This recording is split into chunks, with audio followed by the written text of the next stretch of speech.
Today we're going to talk about how to boost your Tesla. Wait a minute. Today we're going to discuss the best exhaust for your... No, wait a minute, doesn't work either. But you know what we can recommend for your Tesla? Some baller aftermarket wheels. Conveniently, we specialize in wheel fitment.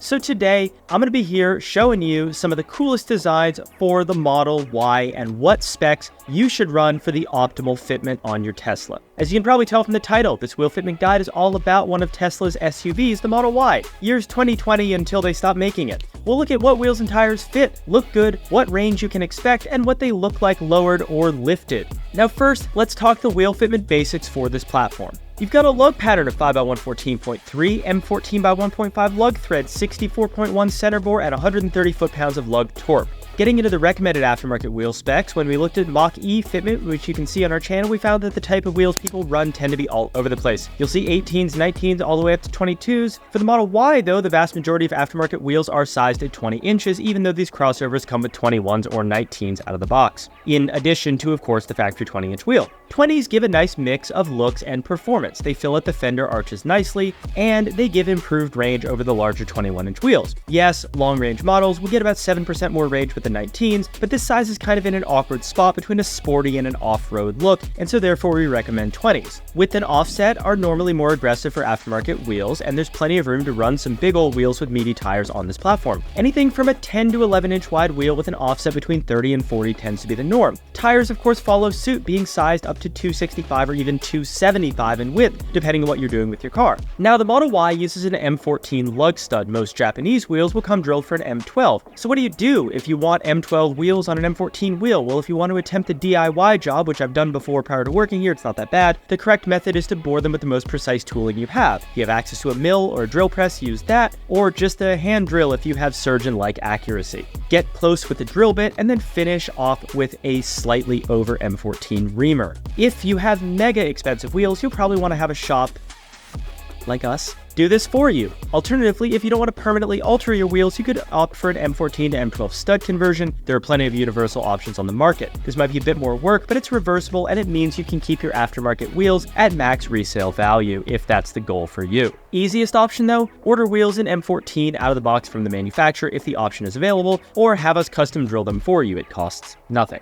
Now, getting into some sporty Model Y builds, stock height or lower. The first one we're looking at is sitting on some Forgestar F14s, 20 by 9.5 plus 29 with Michelin Pilot Sport AS4, 255/40/20. The same fitment in the rear, which you're going to see a lot on these SUVs. This one's stock height and it's running a factory tire size. Starting off with a tame setup here, this 2021 Y was equipped with 21s, but the owner stepped down to a 20 by 9.5 with a lower offset than you get from stock 20s. They do stick out an extra 3/4 inch or so, and is an improvement over stock, but there is still room to go more aggressive if you're so inclined, especially at stock ride height. You'll want to consider this an OEM Plus fitment. 255/40/20 is the same size of tire you get with the factory 20-inch wheel. The goal with this car was to get a different style of wheel and ditch the factory 21s. The owner did note a range increase of around 5%, plus added comfort from a thicker sidewall tire. Next up, some Advan GT Beyonds. Cool wheel in 20 by 10 plus 35, Continental DWS06 275/40/20s, again same fitment front and rear. This one is lowered on MPP comfort coilovers, rear camber arms, rear toe arms, and the wheels of course drilled to M14. Going lower is normally the desired ride height on this truck. We see the Mountain Pass Performance coilovers used on a lot of lowered Model Ys. This car is running their comfort coils as well as some adjustable arms to dial in fitment. Now as far as fitment, the wheels appear to be more aggressive than the last, partly because it's lowered. In reality, the wheels don't poke any further. 9.5/29 and 10.5/35 is about the same. They're instead an extra ½ inch actually. What is more aggressive is the tire size. The owner of this 22 went from a stock 255/40 to a wider 275/40. On a 10-inch wheel, the tires are slightly bulbous, contributing to the fitment looking more aggressive. The tires do have a bit more mass, but paired with nice, lightweight Advan GT wheels, the overall weight is lower than the factory, leading to a slight bump in performance and range. 275/40 are slightly larger than stock and might require the fender liners to be massaged for clearance. Modifications will depend on how aggressive the wheels are and what you use your Y for. More aggressive wheels, of course, are more likely to rub.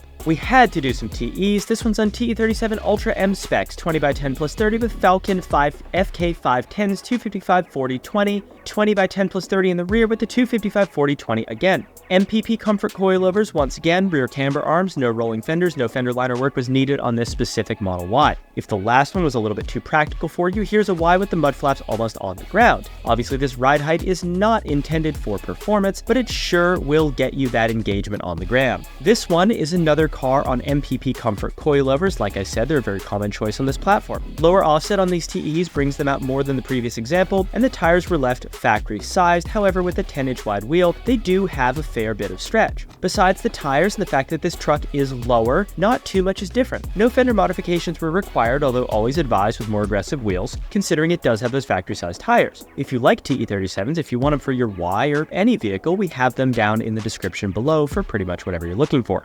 Now let's look at some Vorsteiner VFF 21 9.5 plus 35 with a, I'm not going to pronounce this tire, Redstein 255 and 275 tires, the rear wheels coming in at a 10.5/41 as well. Lowered again on MPP comfort coilovers, 1.4 inches in the front, 0.75 in the rear with camber arms. If you are looking for big bold wheels that fill at the fender and don't care about a slight dip in range or comfort, 21s might be the wheel size for you. Normally we'd size your tires down to be similar to the overall original diameter, which would be a 255/35/21. However, in this instance, a staggered set of tires was used with the same 40 sidewall. The result is wheels that are 1 inch taller in the front and 2 inch in the rear. The front did need some fender liner clearance to fit only because of the taller tire, and to prevent the vehicle from being lifted by the larger tire and wheel setup, it's fitted with the ever popular MPP coilovers. If you don't plan on lowering your Model Y but want to run 21s, it's advisable to choose a smaller sidewall tire. Getting into some juicy stuff, Working Motion ZR10 20x11 plus 33 with that 5mm spacer, Toyo Extenza 275/40/20, and the same fitment 20x11 plus 33 275/40 in the rear. Air Demand air suspension, rear camber arms, MPP A-arms. If you want to put your Model Y on air, there are a number of kits on the market from the big players such as AccuAir and Airlift Performance. If you want to do it the hard way, you could cobble the kit together yourself. And that is of course what the owner of this 2023 Y chose to do. The parts used include Air Demand struts, a 3H airlift controller, and a Viair 4-gallon tank with dual 485 compressors. As far as fitment goes, the specs are much more aggressive than the others that we've seen so far. 20x11 plus 38 with a 5mm spacer, making it a plus 33 offset. For reference, this will give an additional 10mm or about half an inch poke over the most aggressive wheels we've seen in this guide. Combine this with a 275/40 tire and you're left with a very wide setup. Will this require a bunch of fender work, you might be asking? Well, it all depends on your ride height. Aired up, this car is still a couple inches below the stock height. As such, the inner fenders did need to be massaged to make these wheels fit, plus the outer fenders rolled. At stock height, you'd at least need to push the fender liners out. If you're lifted, well, anything goes if you're lifted, which is exactly what we're getting into right now. If you want to put the utility in sport utility vehicle, there are options on the market. You're not running 35s with a body lift, but you can still add spacers, springs, or even lift coilovers to add a few inches to the ride height of your Y. Typically, if you're going for an off-road capable Tesla, you'll want to skip right to 18s and not bother with 19s. Like we said towards the start of the guide, 19s are kind of a no man's land for this platform. They're one of those things where you get like an offer up set of wheels and they're a good deal, but don't seek them out. This one's on 1552 chicanes, 18.8.5 plus 35, with BFG KO2s 255/55/18. This one is at stock ride height, letting the wheels and tires do most of the work lifting the truck. If you don't want to mess with the suspension, but you need your Tesla to be winter or off-road capable, take note of these specs. This is stock Model Y performance suspension with 18-inch wheels. The overall rolling diameter comes out to be 1 inch larger than stock. You can expect a smoother ride quality from the larger tires, better off-road performance from the KO2s, plus